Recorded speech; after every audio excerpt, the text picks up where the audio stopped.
Do you ever feel like just changing things?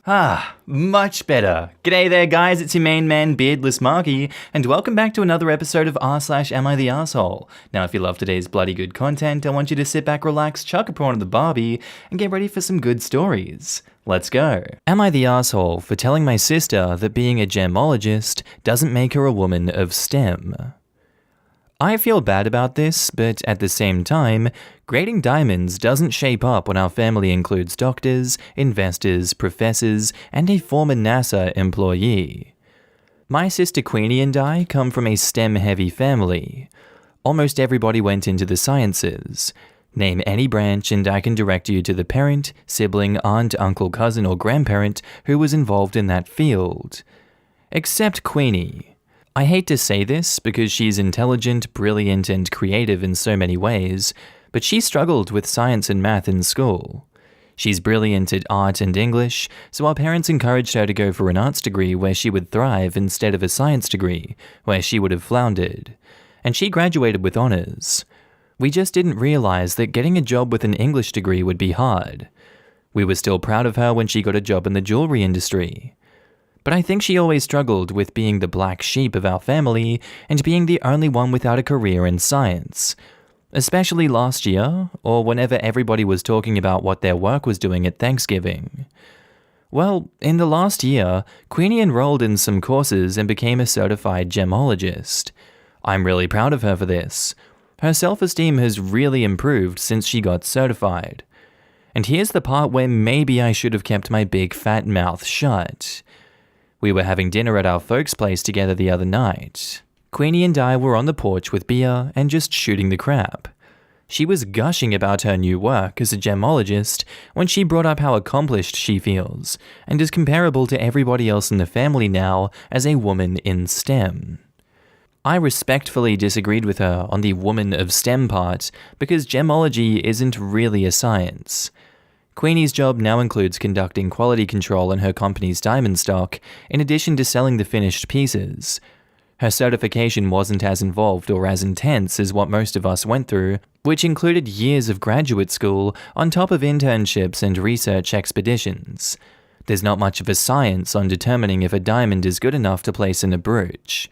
Not when our cousins include doctors, nurses, researchers, chemists, and even an engineer for Tesla. Long story short, Queenie is now furious with me and refuses to even look at me anymore.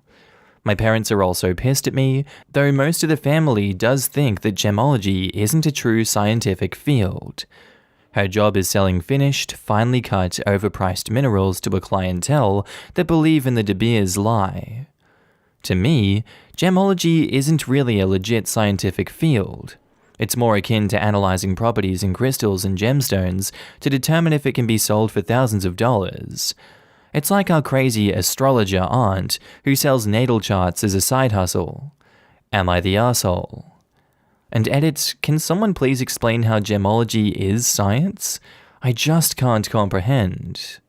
I think it's pretty obvious how gemology is a science. It is in the name.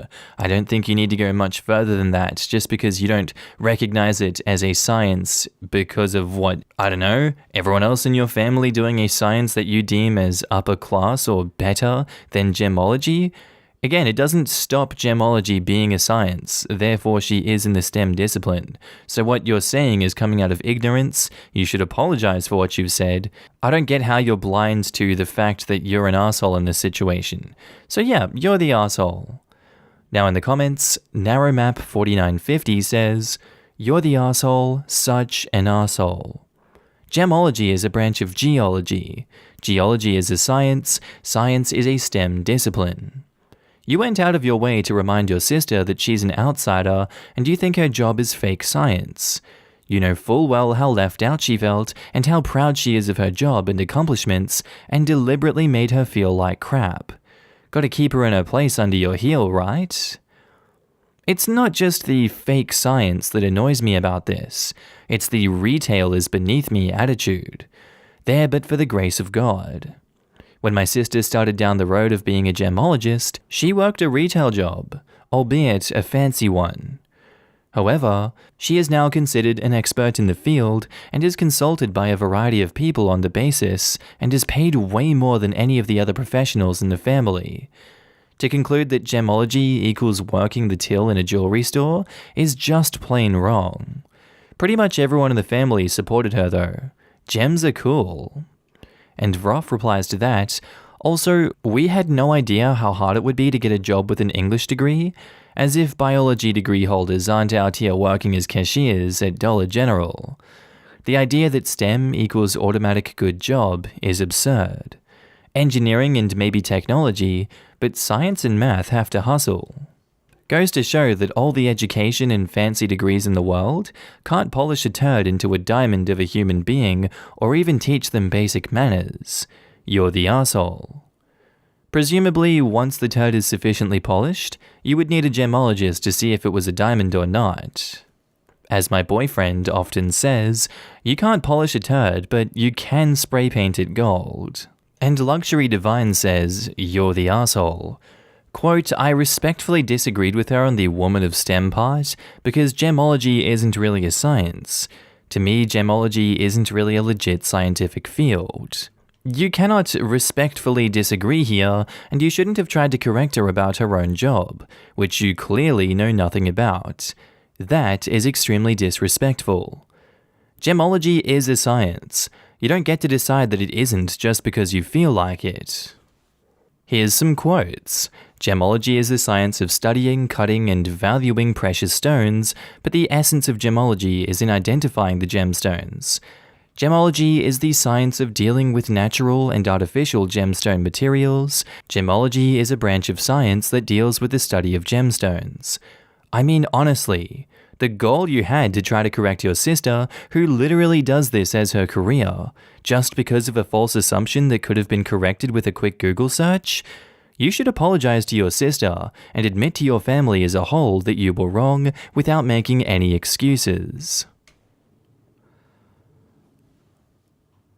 Our next post is by user Naked Dog, titled, Am I the asshole for being uncomfortable with my girlfriend being naked around her dog? So my girlfriend hates clothes, to the point where she's actively researched nudist colonies, and if it wasn't for having to occasionally go into the office, she would have moved there long before she met me.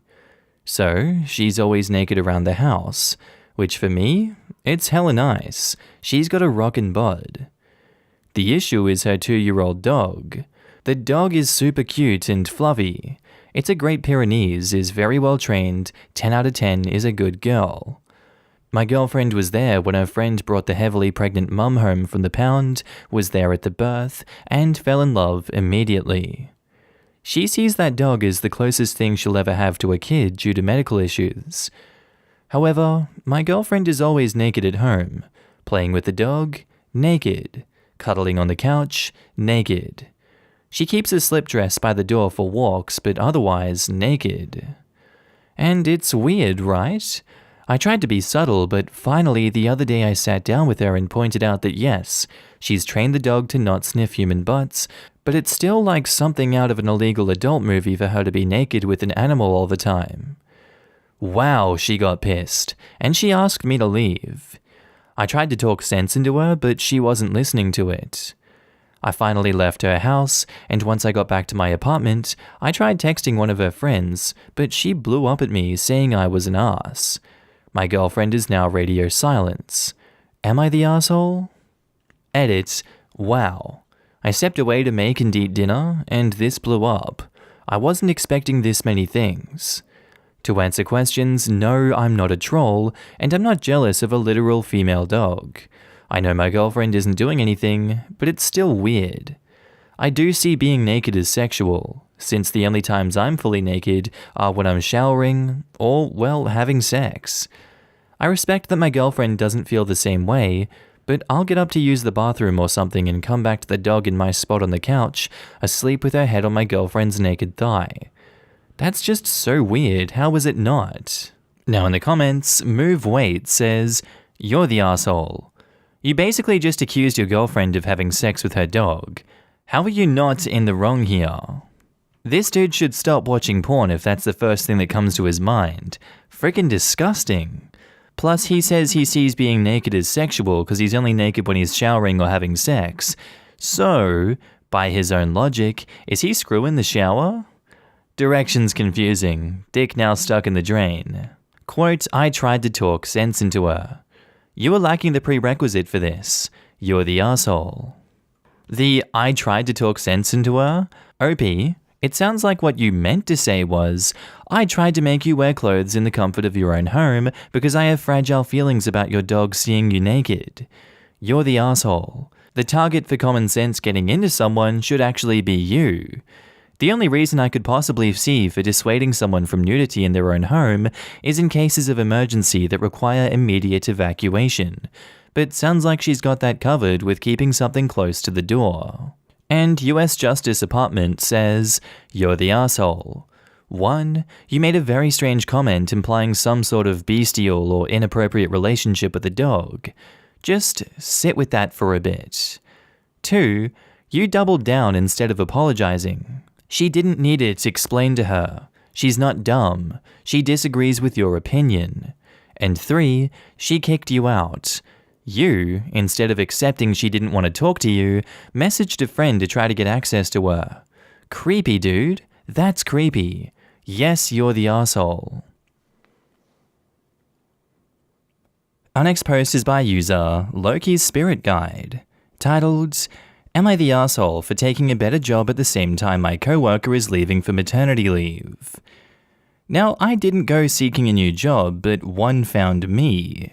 This job is the head of the department, has better hours, no weekends, better pay by a lot, and amazing benefits. And it's a non-profit, so I can get some student loan forgiveness after however many years. I'd be in a position to do a lot of good for an underserved population in my community, and I'm so excited about that. But here's the kicker. I'm supposed to start around the same time one of my coworkers is leaving for maternity leave. There are only 3 of us at my position. 3 people will suddenly become 1, and the workload will be nearly impossible. My boss is understandably pissed. He says that I will cripple them if I leave, and I should show some loyalty. I feel terrible for the timing, but why should I turn down my dream job when my coworker will be back in 12 weeks? Everyone at work is making me feel like an asshole because we're already short-staffed and can't get anyone hired right now, but why is that my fault? Now in the comments, Raph Owens says, not the asshole.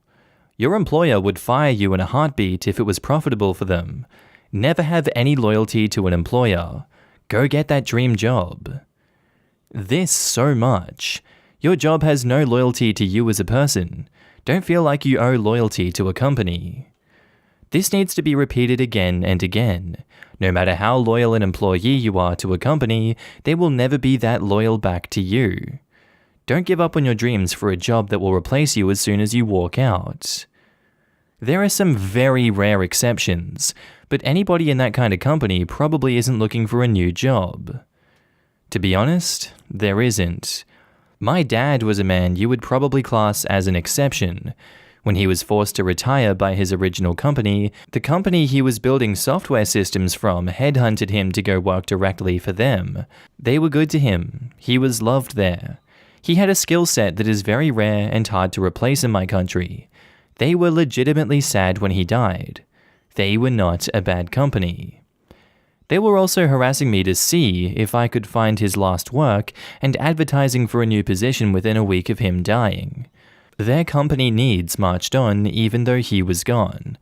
I can't hold a grudge, but it's a very good case in that there are no companies who value you more than what you can produce to keep them going, even when they did enjoy having you as a person around to do the job. The rare exceptions are merely understanding companies that will miss you with good managers and bosses instead of the usual crepe. But they will still discount you like the human capital you are the second you are not of worth to them anymore, because that's how capitalism works. And edit, to explicitly state for the heart of reading, you will be able to enjoy below. I don't expect a company to run itself into the ground being a bleeding heart. So, like I say, I get it. But at the same time, even if you have a nice company who are good to you, Always make your career choices based on what's best for you, not them. The good ones will understand that's the nature of business, and the bad ones don't deserve to smell your farts. Cap Manor 1755 says, not the arsehole. Your boss can do what bosses do. Recruit a temp from an agency or a consulting company. This is absolutely not your problem. Now, if he is this big of an ass, you might not get a reference out of him, which could bite you if this job falls through. But personally, I'd take that risk. And not the arsehole. Jobs that demand loyalty give none, and a good boss doesn't get mad at the employee who is offered a better position. They may be privately annoyed, but they don't express it to employees. Rather, they wish them well, or make a counter-offer. If you are so valuable they cannot afford to lose you, then your boss should prove it to you by offering you a comparable or better deal. Our next post is by user Back in Black Am I the Arsehole, titled, Am I the Arsehole for wearing black to my brother's wedding? So, I have an older brother who got married this past weekend. He and his bride had a relatively small outdoor wedding, less than 100 guests. For whatever reason, they put on the invites that they wanted the guests to wear certain colors. The invite said the acceptable colors were fuchsia and sky blue. I asked my brother about it, and he said it was just something he and his fiancée wanted, and thought it would be fun to have a color-coordinated wedding. The problem I have with this is that I only wear black and white. Like, I literally do not own any clothing that is not black, white, or a combination of the two. I do not own any clothes that are blue or bright pink. I told my brother about this long before the wedding, and he just told me that I have plenty of time to find something that will fit the color scheme. It was like he has no care for the fact that I don't wear those colors at all.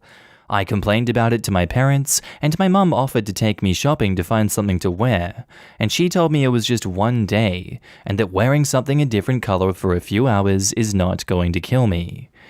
When we went shopping, I hated everything she made me try on, and she ended up just buying a couple things in the two colors and brought them home.